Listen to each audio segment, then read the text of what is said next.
हम लोग देख लेते हैं बारी बारी से, एक एक क्वेश्चन देख लेते हैं।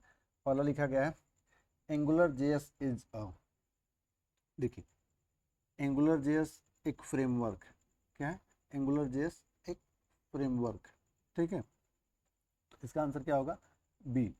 पूछ रहा है कि एंगुलर जेएस किसके द्वारा डेवलप किया गया, ठीक है ना।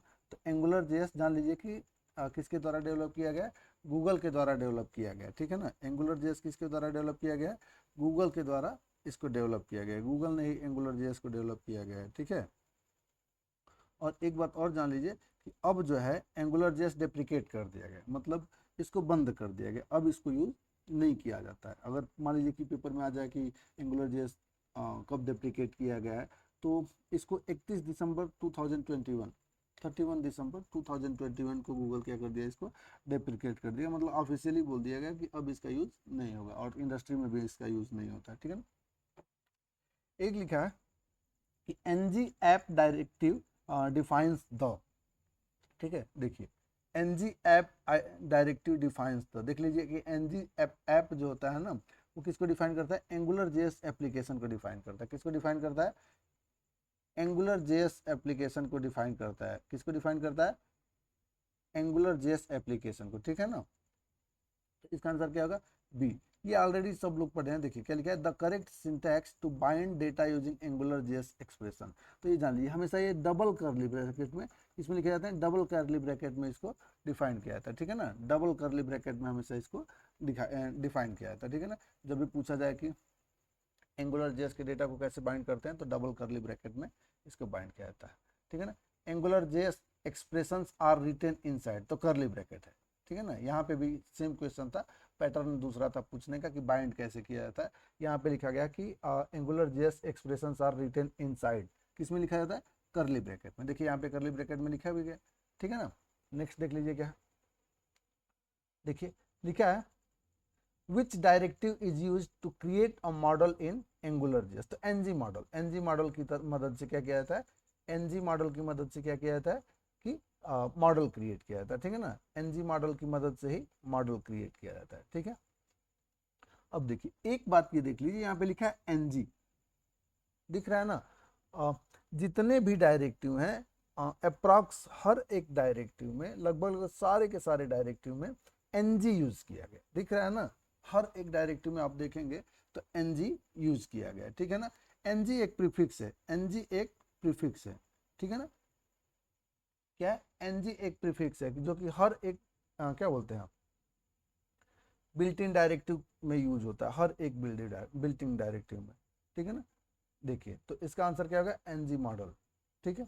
लिखा है angular JS supports which type of binding. तो देखिए angular JS one way data binding भी सपोर्ट करता है, टू वे डेटा बाइंडिंग भी सपोर्ट करता है, और इवेंट बाइंडिंग भी सपोर्ट करता है, ठीक है ना। तो one way data binding, two way data binding और इवेंट बाइंडिंग भी क्या करता है, सपोर्ट करता है, ठीक है ना।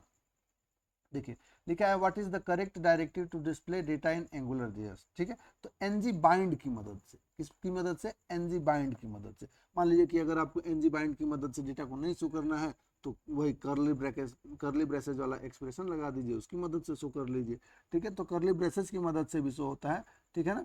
और क्या बोलते हैं, एनजी बाइंड की मदद से भी शो होता है, ठीक है ना। देखिए नेक्स्ट क्या है, लिखा है which directive initialise and Angular JS application, ठीक है ना।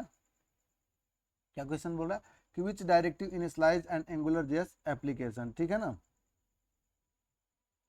देखिए तो इसका क्या है, एनजी ऐप।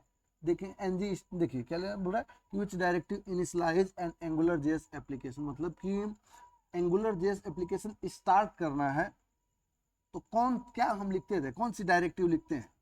तो सबको पता है कि एनजी ऐप डायरेक्टिव लिख दिए, मतलब कि एंगुलर जेएस हम क्या कर रहे हैं, स्टार्ट कर रहे हैं। अगर पूरे रूट एचटीएमएल में लिख दिए, मतलब कि पूरे के पूरे प्रोग्राम में होने वाला। अगर केवल बॉडी में चाहें तो केवल हम बॉडी टैग में यूज कर सकते हैं, हम चाहें तो किसी पर्टिकुलर टैग में यूज करना चाहें तो उसमें भी यूज कर सकते हैं। तो उसका एनजी ऐप का जो इम्पैक्ट होगा केवल उस पर्टिकुलर टैग में, अगर बॉडी में लिख दिए तो पूरे के पूरे बॉडी में होगा।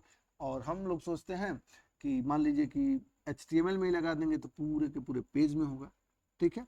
हाँ, तो जब भी हमको एंगुलर जेएस स्टार्ट करना हो तो एनजी ऐप लिखते हैं, क्या लिखते हैं, एनजी ऐप लिखते हैं, ठीक है ना। नेक्स्ट देखिए लिखा है controller in Angular JS is defined using, जान लीजिए जब भी कंट्रोलर की बात किया जाए तो एनजी कंट्रोलर की मदद से डिफाइन किया जाता है, ठीक है ना। नेक्स्ट देखिए, what does the NG init directive do, क्या करता है एनजी इनिट डायरेक्टिव। अब जान लीजिए इनिट मतलब इनिशियलाइजेशन, इनिट मतलब क्या होता है इनिशियलाइजेशन, ठीक है ना।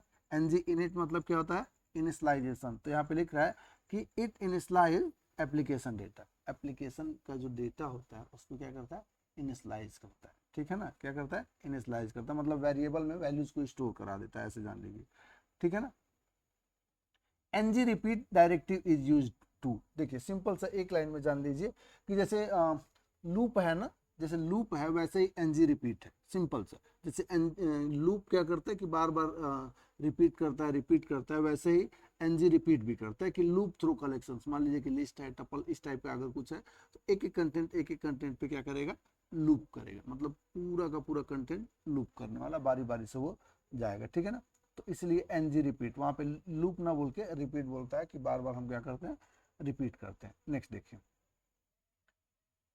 अब एक क्या करा which directive repeats HTML element, same question पूछ दिया, जो क्वेश्चन यहाँ पे था एनजी रिपीट, इसी बात को यहाँ पे बदल के पूछ दिया है कि क्या बोल दिया है कि which directive repeats HTML elements for each item in a collection, बोल रहा है कि इसमें किसके कौन सा रिपीट करता है, तो ये एनजी रिपीट है, ठीक है ना। ये देखिए ये एक अच्छा क्वेश्चन है, लिखा है कि Angular JS modules are defined using, ये है एंगुलर डॉट मॉड्यूल, ये बात याद रख लीजिए, पिछली बार पेपर में पूछा गया था कि Angular JS modules are defined using what. तो जब भी हमको एंगुलर जेएस के मॉड्यूल को डिफाइन करना हो तो एंगुलर डॉट मॉड्यूल लिख के उसको डिफाइन करते हैं, ठीक है ना। देखिए a directive in Angular JS is used to, ये देखिए एक्सटेंड करता है एचटीएमएल के एट्रीब्यूट्स को। मान लीजिए कि एचटीएमएल है ना, तो उसमें एक्स्ट्रा एट्रीब्यूट ऐड ऑन कर देता है, ऐसे जान लीजिए उसमें एक्स्ट्रा फीचर्स ऐड ऑन कर देता है। तो वही लिखा है कि extend HTML with new attributes, क्या लिखा है extend HTML with new attributes, ठीक है ना। अब देखिए नेक्स्ट क्या है, NG disabled directive is used to. अब बस ऐसे जान लीजिए कि जब डिसेबल्ड लगा दिया तो डिसेबल करने के लिए ही है, किसके लिए डिसेबल करने के लिए। तो यहाँ पे सिंपल सा लिखा गया डिसेबल एन इनपुट, मतलब एनजी डिसेबल्ड की मदद से किसी भी इनपुट को क्या कर देंगे हम डिसेबल कर देंगे, ठीक है ना। नेक्स्ट देखिए, अब यहाँ पे क्वेश्चन पूछा हम लोग पढ़े हैं कि Angular JS directives are prefixed with, तो एनजी की मदद से जितने भी डायरेक्टिव होते हैं उन सब के पहले एनजी लगा होता है, क्या लगाता है एनजी लगा होता है, ठीक है ना। यहाँ पे क्वेश्चन है कि Angular JS form validation attributes start with ये एनजी, कोई भी अगर डायरेक्टिव है, कोई भी डायरेक्टिव है, ठीक है ना, form validation attributes start with, तो